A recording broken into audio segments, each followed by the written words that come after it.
হাসিবকে ডেকে নিয়ে আসি যাই, চা খাওয়ার কথা বলে। চা খাওয়ার কথা বলেই তাকে কথা বলতে বলতে এক পর্যায়ে এই যে গুলি, সে মনে মনে তার মধ্যে একটা খুব ছাবে যে আমি যেহেতু পাচ্ছি না আমার ওয়াইফকে, আমি কাউকে পেতে দিব না। এক পাশে পড়ে আছে রক্তমাখা ধারালো ব্লেড আর চাবি। নালার উপর এক যুবকের নিথর দেহ, তার পেটে ও গলায় ছুরিকাঘাতের চিহ্ন। চারদিকে মানুষের ভিড়, কেউ থাকে দেখছে স্তব্ধ হয়ে, কেউ মোবাইলে ধারণ করছে দৃশ্য।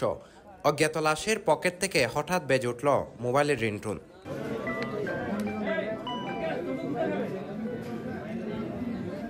ইন দ্য মিন টাইম দেখলাম যে ভিকটিমের যে মোবাইল, তার মোবাইলের তার প্যান্টের পকেটে ছিল এবং সেটা বাজছিল।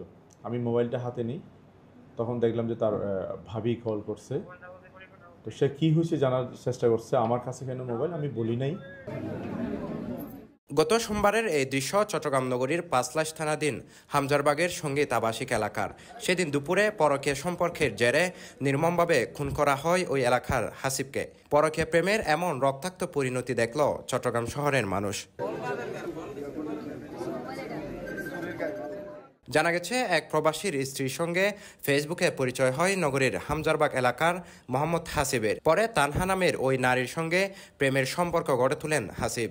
কিন্তু সেই সম্পর্ক মেনে নিতে পারেননি তানহার প্রবাসী স্বামী জাহিদুল ইসলাম। ক্ষুব্ধ হয়ে দেশে ফিরে বাসা থেকে ডেকে নিয়ে এলোপাতাড়ি কুপিয়ে ও গলা কেটে নির্মমভাবে হত্যা করে পরকীয়া প্রেমিক হাসিবকে।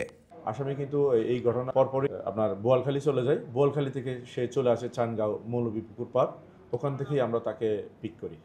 বেশিক্ষণ সময় লাগে নাই। আমার ম্যানুয়ালি এবং ডিজিটালি আমার কাজ করার কারণে আমি মোটামুটি 9 থেকে 10 ঘন্টার মধ্যেই আমি আমার আসামিকে আমি পিক করতে পারি।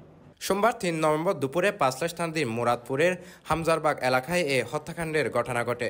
পুলিশ জানায়, স্ত্রী তানহার কাছ থেকে তালাকের নোটিশ পেয়ে গত সপ্তাহে দেশে ফেরেন প্রবাসী জাহিদুল ইসলাম।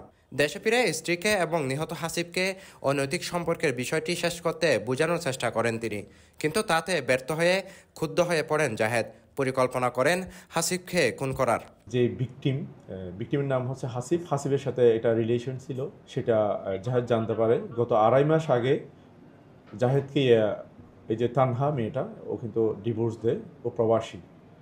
সে বিদেশ থেকে আসার পরে এটা স্থানীয়ভাবে মীমাংসার জন্য সে ট্রাই করছিল, মীমাংসা হয়নি। বাট সে মনে মনে তার মধ্যে একটা খুব ছাবে যে আমি যেহেতু পাচ্ছি না আমার ওয়াইফকে, আমি কাউকে পেতে দিব না। এই ধরনের তার মধ্যে একটা খুব ছিল। নিহত হাসিবের পরিবারের দাবি, প্রবাসী স্বামীকে তালাক দিয়ে হাসিবকে বিয়ে করেছিলেন তানহা। যদিও বিয়ের ব্যাপারে কোনো প্রমাণ পায়নি পুলিশ। বিয়ের বিষয়ে কোনো ডকুমেন্টস পাই নাই, এমনি এটা মুখে শুনছি আমরা এই ধরনের।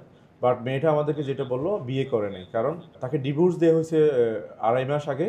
3 মাস হলেই তারা বিয়ে করতো, এই ধরনের একটা প্ল্যান ছিল। এদিকে হামজারবাগে হাসিব হত্যাকাণ্ডের 10 ঘন্টার মধ্যে অভিযান চালিয়ে অভিযুক্ত স্বামী জাহিদুল ইসলামকে গ্রেফতার করেছে পাঁচলাশ থানা পুলিশ। পাঁচলাশ থানার ওসি মোহাম্মদ সুলাইমানের দাবি, স্ত্রী তানহাকেও খুনের পরিকল্পনা ছিল তার স্বামী জাহিদুল ইসলামের, কিন্তু তার আগেই তিনি ধরা পড়েন পুলিশের জালে। এমনকি সে হাসিবকে খুন করার পর সে কিন্তু ইয়েতে যায়, বোয়ালখালী যায়, ওই মেয়েটাকেও খুন করবে। বাট যে কোনো কারণে ওরা দরজা খুলে নাই, যার কারণে মেয়েটা বেঁচে যায়। আমার কাছে এই তথ্যটুকু আছে। CTG post, Chittagong.